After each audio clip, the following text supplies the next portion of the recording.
చెప్పడానికి ఏమీ లేదన్నా. అది వేరే ఎవరైనా అడిగితే మళ్ళీ గేమ్ చేంజర్ అంటాను. గేమ్ చేంజర్ మూవీ వేరే అన్న, అది వేరే లెవెల్. అది గేమ్ చేంజర్ కి దీనికి పెట్టుకుంటే షార్ట్ ఫిల్మ్ తో కంపేర్ చేయాల్సి ఉంటుంది. అది బాలకృష్ణ అంటే బోయపాటి శ్రీను, బి గోపాల్ వాళ్ళు కావాలన్నా ఎవరితో పడితే వాళ్ళ సినిమా తీస్తే ఆ హైప్ ఇవ్వలేరు. అసలు బీజిఎం ఎంతసేపు నాకు ఆ సినిమా చూస్తున్నంతసేపు దండుపాలెం సినిమా చూసినట్టుంది.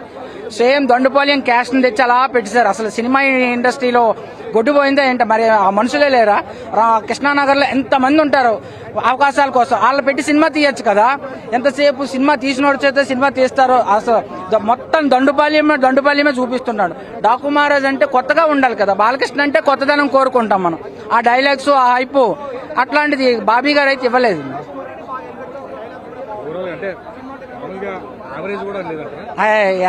సంక్రాంతికి ఏ సినిమా వచ్చినా ఓకే నడుస్తుంది అన్న, కానీ ఈ సినిమాకి అసలు యావరేజ్ అనే టాక్ కూడా చెప్పడం వేస్తాను. అదే